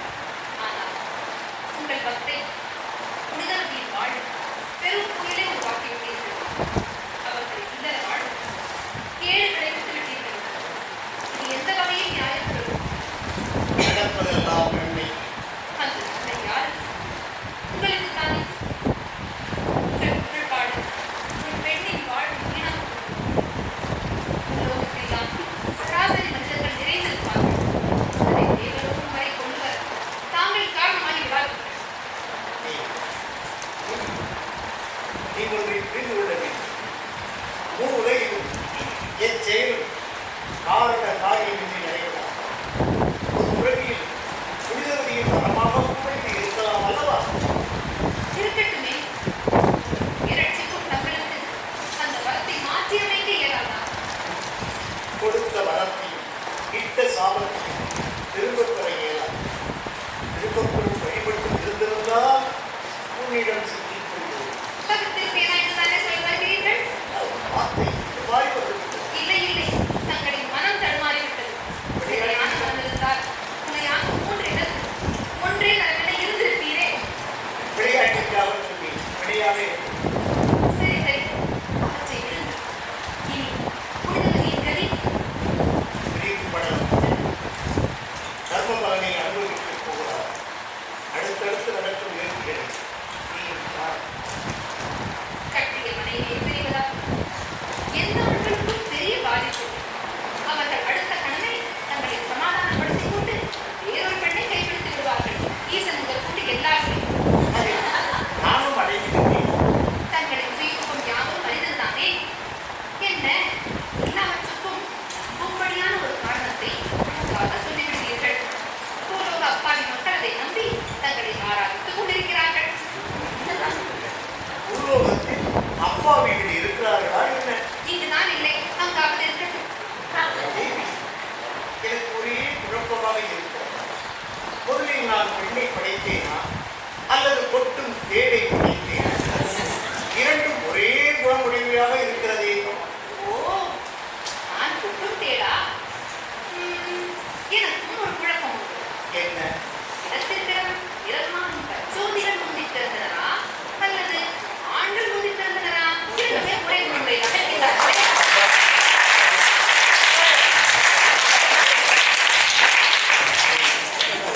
இதற்கு பதில் பரிகாசம். இல்லை சுவாமி, இதில் பரிகாசம் ஏதுமில்லை. ஆனால் எந்த பெண்ணையும் பரிகாசம் செய்யவோ பழித்து பேசவோ எவருக்கும் தகுதி இல்லை. அது சிவனாக இருந்தாலும் சரி, தேவி எவனாக இருந்தாலும் சரி, அப்படித்தானே? விட்ட இடத்தை நிரப்புவதில் தாங்கள் வல்லவர். தலையில் ஒன்று, இடுப்பில் ஒன்று. என்றாலும் நிலையாக என் நெஞ்சத்தில் நீதான். எத்தனை நாட்களுக்கோ?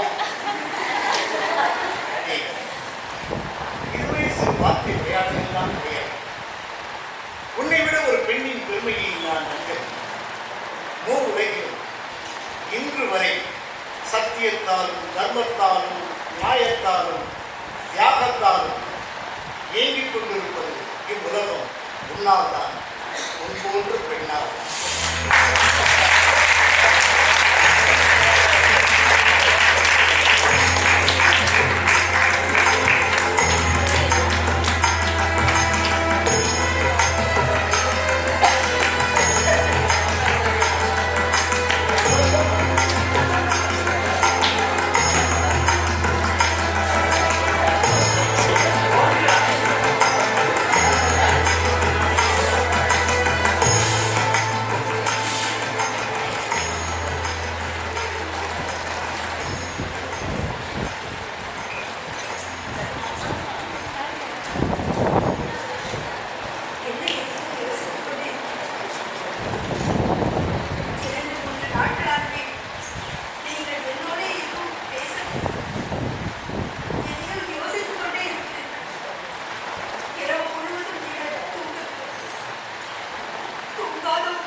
ஒரு சராசரி பெண்ணாக உன்னை பார்த்தவுடன் உன்னிடம் மையல் கொண்டேன், மாலையிட்டேன். ஆனால் சராசரி பெண்ணே தாயே, சராசரி பெண்ண தெய்வத்துக்கு நிகரானவர்.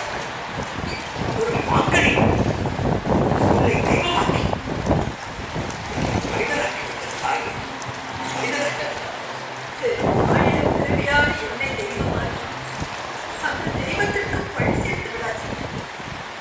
இந்த உலகத்தில் எத்தனையோ பக்தர்கள் உண்டு. பக்தர்களுக்கு எல்லாம் தெய்வம் என்று பெயரிட்டார். அந்த தெய்வத்திற்கு என்ன பெயர் சொல்லி அழைப்பார்கள்? உண்மைதான், உண்மைதான். பக்தர்கள் மிகுந்த பூமிதான் இது. ஆனாலும் எல்லா பக்தர்களுக்குமா இறைவன் அருளும் ஆசையும் வழங்குகிறான்? இருக்கிற பக்தர்களிலேயே எந்த பக்தர்களை தேர்ந்தெடுத்து அவர்களுக்குத்தான் அருளை ஆசையும் வழங்குகிறான். அந்த வகையில் இறைவன் தேர்ந்தெடுத்த ஒப்பற்ற சக்தி தெய்வத்தின் மறு அவதாரத்தாயே, தெய்வத்தின் மறு அவதாரம். உங்கள் பேச்சு சிறுபிள்ளைத்தனமாக இருக்கிறது. இதோ பாருங்கள், இந்த உலகத்தில் எல்லா பெண்களுக்கும் பக்தி உண்டு. பக்தி உள்ள பெண்களுக்கெல்லாம் கணவன் உண்டு, வாழ்க்கை உண்டு. அந்த வாழ்க்கைக்கு கனவும் உண்டு. தாயே, தாயே, உன் விரல்கள் என் மீது படும்போது நான் பாவியாகிறேன் தாயே, நான் பாவியாகிறேன். உங்களை தொடுவதற்கு எனக்கு உரிமை இருந்தது. அந்த உரிமையில் தர்மம் இல்லை, நீதி இல்லை, நியாயம் இல்லை தாயே, நியாயம் இல்லை. நீங்கள் பேசுவதுதான் நியாயம்.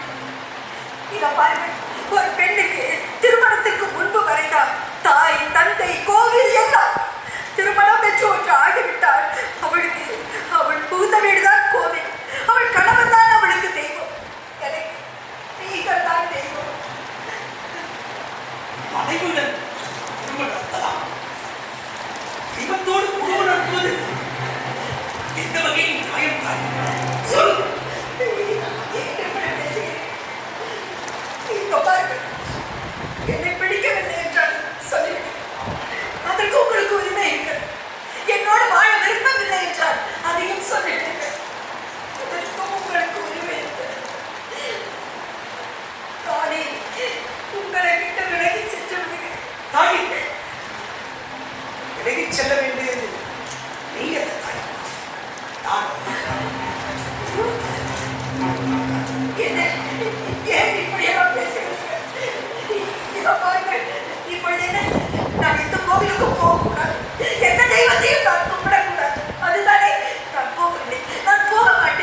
நீங்களும் அதை கருத்து பேசுகிறீர்கள்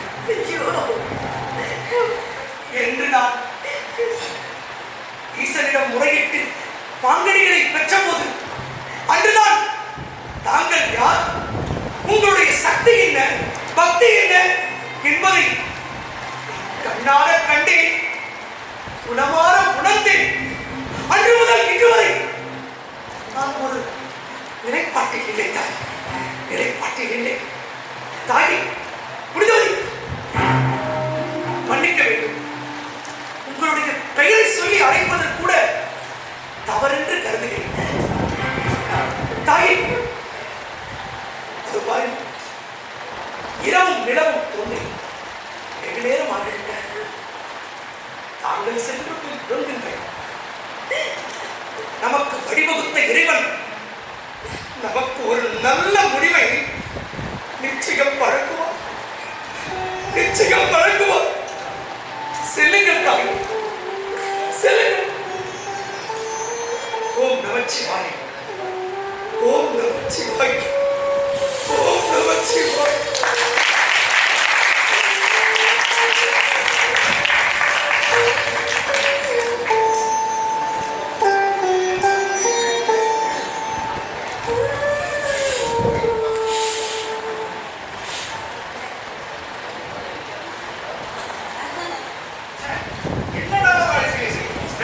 ஒரு ஆம்பளைக்கு இப்படி இல்லாம சோதனை வருது. கல்யாணத்துக்கு முன்னாடி இந்த பொம்பளைங்க எல்லாம் ஆம்பளைய பார்த்து நீங்க உசுருங்கிறாங்க, கல்யாணத்துக்கு அப்புறம் நீ கொசுருங்கிறாங்க. இப்படி கொடுமைப்படுத்துறாங்க. ஒரு ஆம்பளை எவ்வளவு நாள் கஷ்டப்படுது. என் பொண்டாட்டிக்கிட்ட நான் பண்ண வேதனை இந்த உலகத்துல எந்த ஆம்பளைக்கும் வரக்கூடாது. என்ன பண்ணுறது? ஐயோ, அங்க அப்பதான் வந்துட்டு இருக்காங்க. நல்லா சுத்திட்டு இருக்காங்க. ஐயோ, இனி எவ்வளவு தூரம் நான் போய் இந்த மனசுல தேடணும்னு தெரியலையே. எப்படி பார்த்தாலும் கல்யாணம் ஆகி ஒரு மாசம் கூட ஆகல, அதுக்குள்ளேயே இப்படியா? எவ்வளோ வேலை நடக்குது வீட்டுல. நான் இப்படி போயிட்டா நீ என்ன தேடுவேன், யாரை கேட்பேன்? அங்க ஒருத்தன் நிற்கிறான், போய் கேட்டு பார்ப்போம். யோ, யாரையா நீ? எதுக்கு மூஞ்சில முக்காடு போட்டு மூடி இருக்க? அதுவா ஒண்ணு இல்ல, பூஜை காசு உடம்புக்கு ஆகுதுன்னு சொன்னாங்க. சரி, சரி. என் புருஷன் இந்த பக்கம் போனா நான் சொன்னேன். பண்ணையே யாருக்கு கிடைக்க தெரியாது. காம்பர்ஷன் எனக்கு எப்படி தெரியும்? அது சரி, அடையாளம் நல்லா சொல்லுவியா? சொல்லு.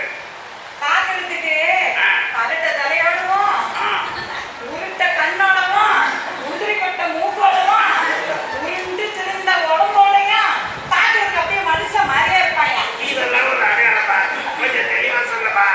தெளிவா இல்லாத நாளை பத்தி என்னன்னு தெளிவா சொல்லு.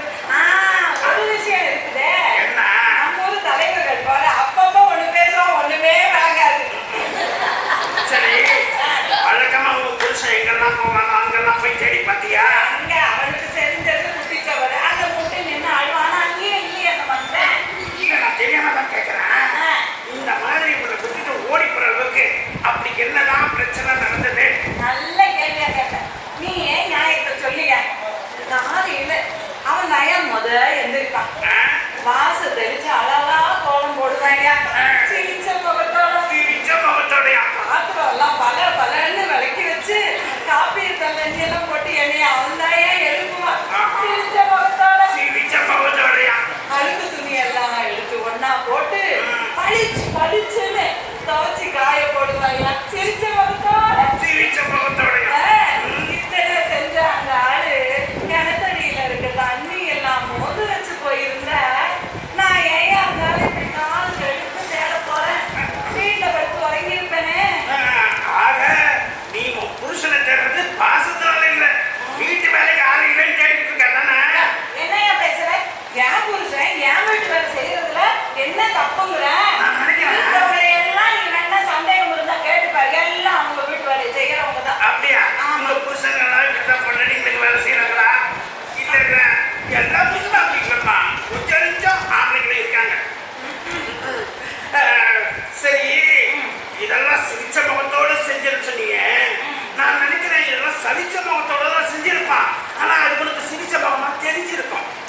அதெல்லாம் ஒண்ணும் இல்ல.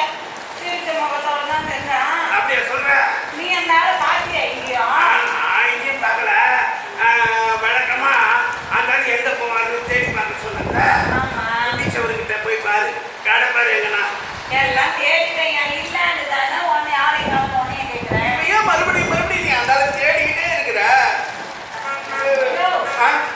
இல்ல, இந்த குரல் இதுக்கு முன்னாடி நான் எங்கேயோ கேட்டுட்டேன். யோ, ஊத காட்டுறதுனால பரவாயில்ல, முகத்தை கொஞ்சம் காட்டு. நான் காட்ட மாட்டேன். ஏன் காட்ட மாட்டேன்? ஆபத்தா? ஓ, அப்ப திருட வந்த திருட்டு பையனா நீ? சுப்பமா சுப்பமா எல்லாம் ஓடி வாங்க.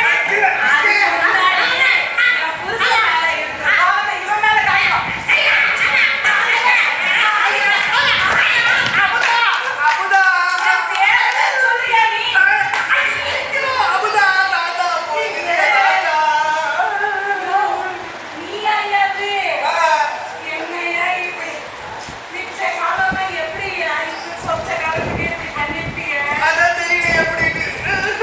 நடிச்சிருக்கணும். அவ கொஞ்சம் அதிகமா. சரி, கடைசியா என் காதுல கொஞ்சமா கேட்கிற மாதிரி என்னமோ ஒண்ணு சொல்லியா? என்னது? ராதாவோட இளையராஜான்னு சொல்லு. நீ என் இதயராஜா இல்லையா? ஒண்ணு பண்ணு. வீட்டுக்கு போவோம். கிடத்தடியில இருக்கிற பாத்திரத்தை எல்லாம் தண்ணி கொண்டு வையே. அப்புறம் சொல்றேன்.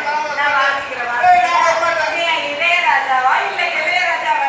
வாயா.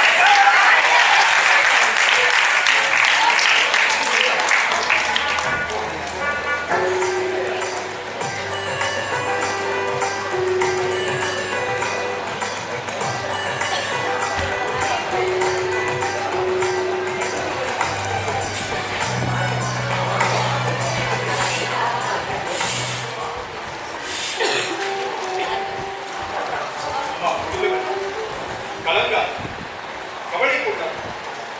பரமதத்தன் நம் காதலிடமும் சொல்லாமல் கொள்ளாமல் சென்றிருக்கிறான் என்றால் ஏதாவது அவசர வேலையாக கூட இருக்கலாம் அல்லவா? ஆமா புனிதவி, அவன் எப்பொழுதும் இப்படி நடந்து கொண்டதே இல்லை அம்மா. எங்கு சென்றாலும் எந்த வேலையில் சென்றாலும் வீடு வந்து சேரும் நேரத்தில் கிடைக்கும் மகிழ்ச்சிக்கு எல்லையே இல்லை என்று தன் நண்பர்களிடம் பெருமைப்பட கூறுவான். அப்படிப்பட்டவன் யார் மனதையும் நோகடிக்க மாட்டான் அம்மா. நிச்சயம் வீடு திரும்பான். நீ கலங்காதே.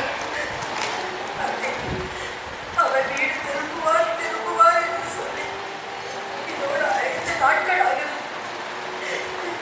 அவர் இன்னும் வீட்டிற்கு வரவில்லை. வருவார் என்ற நம்பிக்கையும் எனக்கு இல்லை. எனக்கு இருக்கிறது புனிதவி, எனக்கு இருக்கிறது. 10 மாதம் சுமந்து பெற்றவள் கூறுகிறேன் கேள். என் பக்கரை மாற்ற தங்கம் நிச்சயம் வீடு திரும்பான்.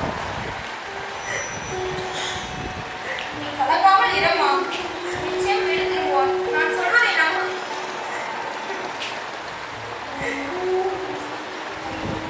நீ கலங்காது எனக்கு மிகவும் வருத்தமாக இருக்கிறது. நீ கலங்காதேம்மா, கண்டிப்பாக வருவான். வருவான். பரமதத்திற்கு ஓடி வருகிறது. நீ பார்த்தாயா? சீக்கிரம் தந்தைக்கு என் முதல் வணக்கம். ஒரு அவசர வேலையாக நான் பாண்டி நாடு வரை சென்றிருக்கிறேன். விரைவில் வீடு திரும்புவேன். யாரும் கலங்க வேண்டாம். தெய்வ கடாட்சம் என் வாழ்வில் ஒரு மாற்றத்தை நிகழ்த்தியிருக்கிறது. அந்த மாற்றம் பல மாற்றங்களை தரக்கூடும். அது ஆண்டவனின் கட்டளையாகவும் இருக்கக்கூடும். காலம் எல்லாவற்றையும் மாற்ற வல்லது. அன்புடன் பரமதத்தன். பார்த்தாயா? புரியபடி வந்துவிட்டாங்களா? பாவா. அந்த கடிதத்தின் பொருள் என்ன? முன்னால் அவன் விரைவில் வீட்டிற்கு திரும்பியதை யதார்த்தமாக எழுதியிருக்கிறான். அதன் உள்ளர்த்தம் உங்கள் யாருக்கும் தெரியாது. அது எனக்கு மட்டுமே தெரியும். அம்மா புனிதவதி. அமுதரசி, நீ உள்ளே சென்று அவள் காலில் போடு. சிறிது நாட்கள் நீ அவனுடனே தங்கியேறமா. நீ உடனடியாக பாண்டிய நாடு சென்று பரமதத்தன் நண்பர்களிடம் அவன் எங்கிருக்கிறான், என்ன மனநிலையில் இருக்கிறான் என்பதை அறிந்துவான். உடனே புறப்பட்டு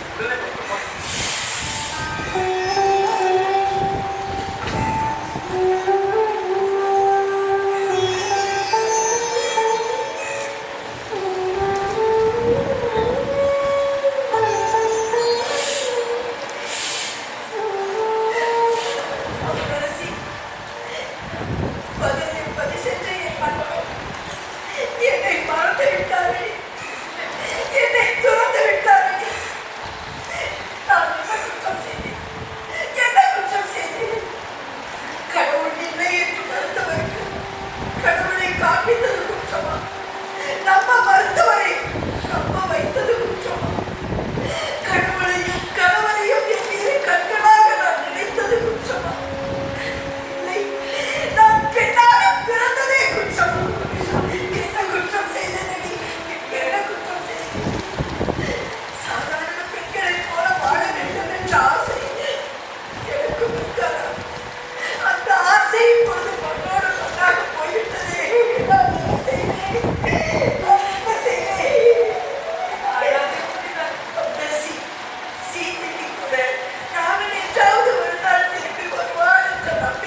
சக்தி இல்லை.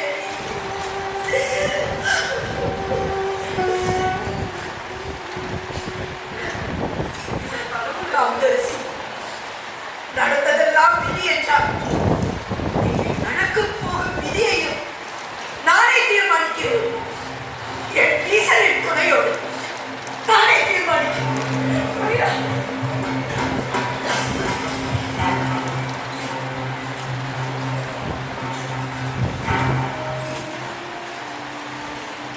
நடப்பதெல்லாம் விதி என்றால் இனி நடக்கப் போகும் விதியையும் நானே தீர்மானிக்கிறேன் என் ஈசனின் துணையோடு என்று சொல்லி புனிதவதி இப்படி கதறிக்கொண்டு போகிறாளே சுவாமி, அது தங்களின் செவிகளில் விடவில்லையா?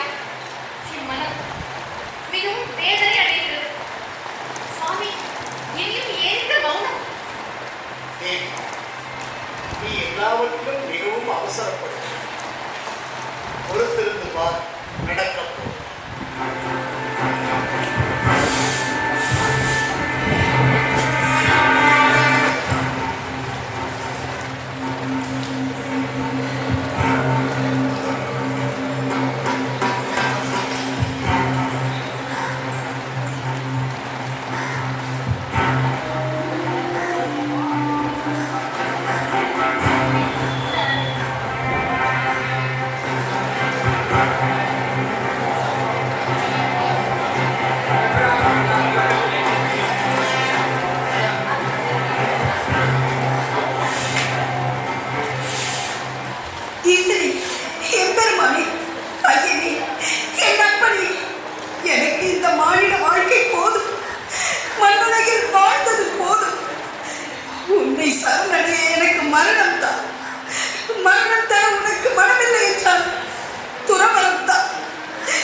எல்லாவற்றிற்கும் மேலாக எனக்கு இந்த இளமையே வேண்டாம்.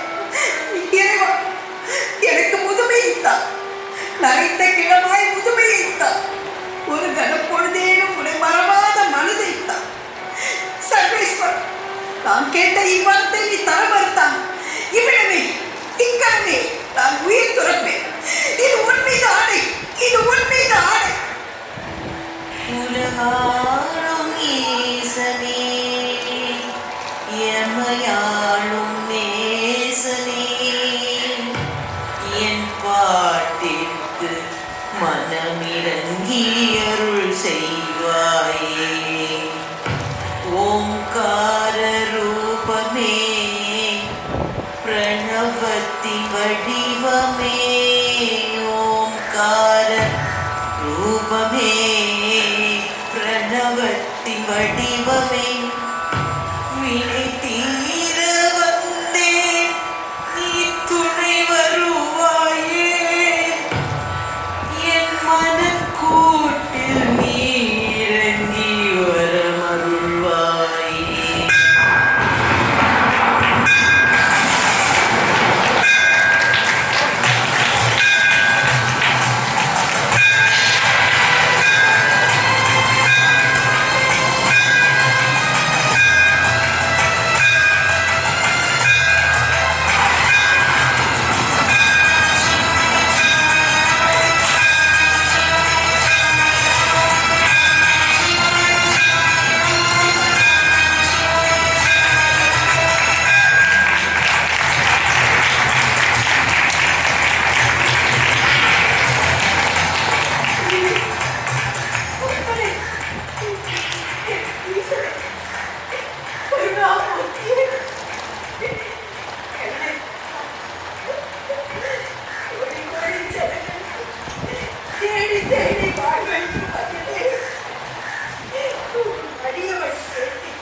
வேண்டான்னு இப்படி வயசான குழந்தை பேப்ப அது ஊர்ல உள்ள பத்தி என்னென்னவோ பேசிக்கிறாங்க. என்ன பேசுகிறார்கள்? நாங்களா என்ன கேட்போம் தெரியுமா? என்ன கேட்பீர்கள்? சாவர வரைக்கும் இளமையா இருக்கணும்னு கேட்போம். பாட்டி, பொண்ணுங்க இளமையா இருந்தா என்னென்னவோ சாதிக்கிறான். அது உனக்கு தெரியாதா? சாதிப்பதற்கு அழகும் இளமையும் எதற்கப்பா? கடின உழைப்பும் கடவுள் நம்பிக்கையும் நற்குணங்களும் இருந்தால் மட்டுமே போதுமே.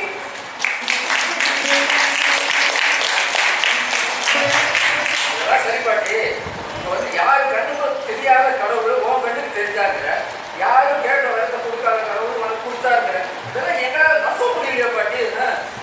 உள்ளொன்று வைத்து புறமொன்று பேசாத மனிதருக்கும் நாளும் நல்லதையே நினைக்கும் மனிதருக்கும் எல்லா உயிர்களிடத்திலும் அன்பு செலுத்தும் மனிதருக்குள்ளும் இறைவன் எப்பொழுதும் நிழலாக கூடவே இருக்கிறார். என்ன பாட்டி பிறகுறார்? இருக்க எங்காச்சும் நடுவு தெரியுமா பாட்டி?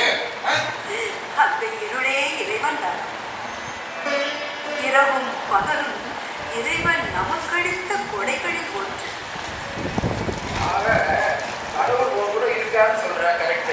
ஆனா அது சக்தியும் அவருடைய சக்தியும் உங்ககிட்ட இருக்குமா பாட்டி? நாம் எல்லோரும் சக்தி படைத்தவர்கள் தான். அன்பெனும் சக்தி படைத்தவர்கள். அன்பெனும் சக்தி படைத்தவர்கள் அகிலத்தையே ஆழ்வார்கள் என்று நீங்கள் கேள்விப்பட்டதில்லையா? ஏனப்பா என்னை இத்தனை கேள்விகள் கேட்டீர்களே, உங்களை நான் ஒரு சில கேள்விகள் கேட்கலாம். கேளுங்க பாட்டி, கேளுங்க கேளுங்க. நீங்கள் இருவரும் காலையில் சாப்பிட்டீர்களா? வேலை வேலைக்கு நல்லா சாப்பிடணும் பாட்டி. ஒரு முறை இல்லை பாட்டி, எங்களுக்காகவே கோயிலையும் அன்ன சத்திரத்துல சாப்பாடு போடுறாங்க. இது கூட உனக்கு தெரியாதா பாட்டி? அது பரம ஏழைகளுக்கும் பக்தர்களுக்கும். நீங்கள் இருவரும் நன்றாக தானே இருக்கிறீர்கள். உழைத்து உண்ணலாமே. பாட்டி, இலவசமா எல்லாமே கிடைக்குது. அப்புறம் எதுக்கு இந்த உடம்ப உழைக்கணும்? இலவசமா சாப்பிட்டு போறோம். இலவசமாக கிடைக்கிறது என்று எல்லோரும் இருந்துவிட்டால் பிறகு இந்த நாடும் முன்னேறாது, நாட்டு மக்களும் முன்னேற மாட்டார். உழைத்து வாழ வேண்டும். உழைப்பதற்கான பலனும் மகிழ்ச்சியும் அப்போது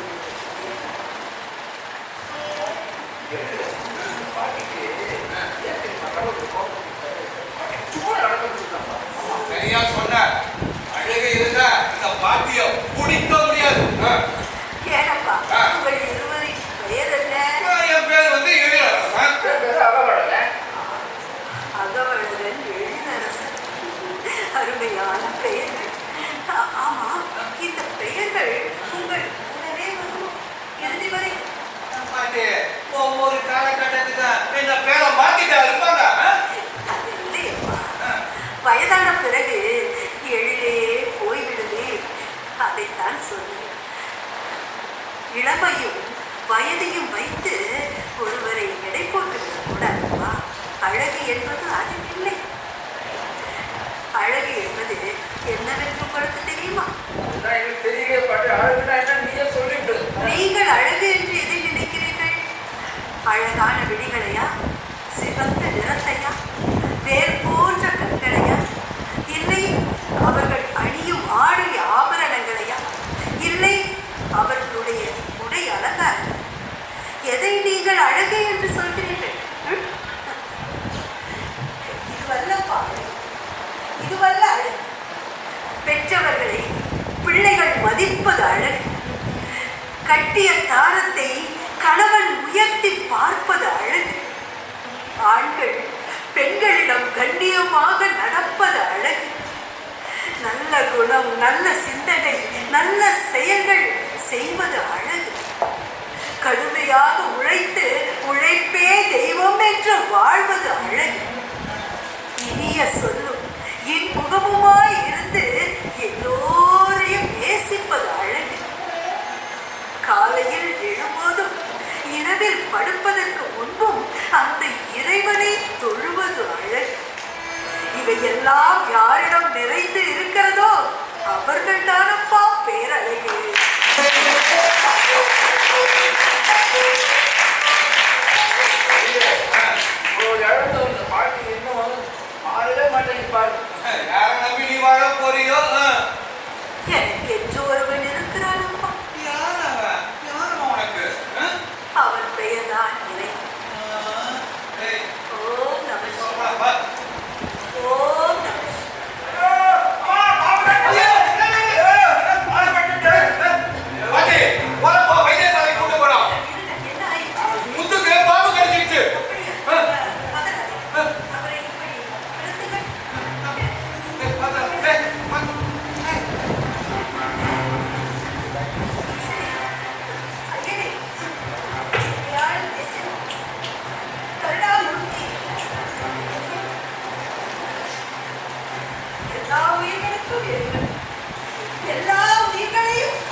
என்று மெய்யுருகி சிவனை வழிபட்டு வருகிறார். இறுதியில் கைலாயம் நோக்கி செல்கிறார். இறைவன் இருக்கும் கைலாயம் புனித இடமாக கருதி தன் பாதங்கள் படாமல் தலைகீழாக கையூன்றி கைலாயம் நோக்கி வர அம்மையாரின் சிவபக்தியை போற்றி சிவன் பார்வதியுடன் காட்சி தருகிறார்.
அனைவருக்கும் நன்றி. பசி வந்தால் பத்தும் பறக்கும் என்று சொல்வார்கள். அப்படிப்பட்ட பசியை கூட மதிக்காமல் எங்களுக்குரிய கலை தாகத்தை உத்வேகமும் உற்சாகமும் தந்த அனைத்து கலா ரசிகர்களுக்கும் என் சிறந்தாண்ட நன்றி காணிக்கையாக்குகிறேன். இந்த நல்லதொரு வாய்ப்பை வழங்கிட்ட அன்பு சகோதரர் திரு ஏமநாதன் சார் அவர்களுக்கு எங்கள் கலைக்குழு சார்பாகவும் SRMG கிரியேஷன் சார்பாகவும் நன்றியை காணிக்கையாக்குகிறோம். இந்த SRMG கிரியேஷன் என்னுடைய பில்லர் போல வழங்குபவர் திரு ஸ்ரீதர் அவர்கள். ஏன் அந்த ஸ்ரீதரை சொல்ல வேண்டும் என்றால், என்னன்றி கொன்றார்க்கும் உய்வுண்டாம் உய்வில்லை, செய் நன்றி கொன்ற மகற்கு என்று வள்ளுவ பெருந்தகை அழகாக சொல்லியிருப்பார். நான் அடியேன் சனீஸ்வரன் என்ற நாடகத்தை எடுக்கும் பொழுதும் அதற்கு எனக்கு ஒரு உறுதுணையாக இருந்தவர். எப்பொழுதும் சொல்வார்கள், உங்களுக்கு யாராவது ஒரு நண்பர் நான் இருக்கிறேன் என்று சொன்னால் அவர்களுக்கு மலை போல இருந்த பிரச்சனையும் பனி போல ஆகிவிடும். அப்படி போன்றவர் தான் எனக்கு அந்த ஸ்ரீதர். அசந்தர்ப்பமாக இன்றைக்கு அவருக்கு வர முடியாத சூழ்நிலை என்றாலும் நன்றி மறப்பவன் நல்லதல்ல. நான் புரட்சித் தலைவர் எம்ஜிஆருடைய பக்தன். நன்றி மறவாத நல்ல மனம் போதும் என்றும் அதுவே என் மூலதனமாகும் என்று என் புரட்சித் தலைவர் சொல்லியிருக்கிறார். அந்த வழியில் வந்தவன் நான். இதில் பெருந்திரை என்றால் இந்த இடத்தில் நின்று கொண்டிருக்கிறேன். நான் ஒரு 15 வருடங்களுக்கு முன்பாக இசைக்கல்லூரி மாணவன் என்பதை நான் பெருமிதம் கொள்கிறேன். என்னுடைய வாத்தியார் திரு மணக்கண்ணால் எல்லோரையும் பார்க்கக்கூடியவர் சின்னசாமி சார். அதே போல விஜயராகவன் சார், அவரோட தான் வயலின் கிளாஸ். ஆனால் அதே கல்லூரியில் இன்று மேடையில் நின்று நான் நடிக்கும் ஒரு பாக்கியத்தை பெற்றிருக்கிறேன் என்றால் அத்தனை விதமான ஆசிரியர் பெருமக்களுக்கும் மாணவ செல்வங்களுக்கும் என் சிறந்தான நன்றியினை காணிக்கொள்கிறேன். எங்களுடைய கலைக்குழுவில் அனைத்து விதமான கலை உறுப்பினர்களும் பசியென்றும் பாராமல் காலையில் 9 மணியிலிருந்து இன்று 2 மணியாக போகிறது தொடரப்போகிறது.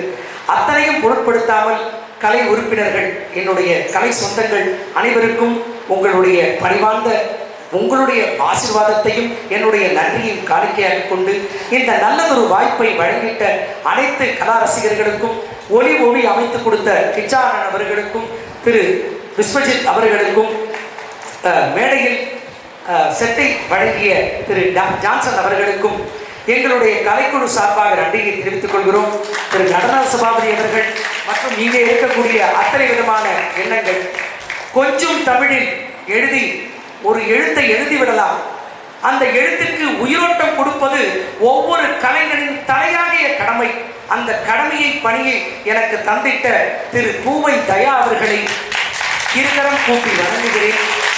நான் எப்பொழுது இந்த காட்சிகளை எழுதினாலும் கொஞ்சம் தமிழில் திரு பூவை தயா அவர்களின் கைவண்ணத்தில் எழுதுவேன்.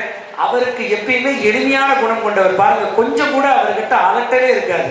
தமிழை அவர் கை எடுத்தாரா போகிற டப்படப்படப்படும் தமிழ் எழுதிடுவார். இன்றைக்கெல்லாம் அந்த தமிழ் வார்த்தையை பேசணும் பொழுது மனதுக்கு அவ்வளோ மகிமையாக இருக்குது. அண்டம் அடக்கம் பூமிக்குள், அகிலம் அடக்கம் சுவாமிக்குள், அந்த சுவாமியே அடக்கம் தாய்மைக்குள்னா அந்த தாய்மையை போற்றும் வண்ணமாக இருக்கக்கூடியது தான் இந்த தமிழ் மொழி. உலகத்தில் இருக்கக்கூடிய அத்தனை மொழிகளுக்குமே உருவ வழிபாடு கிடையாது.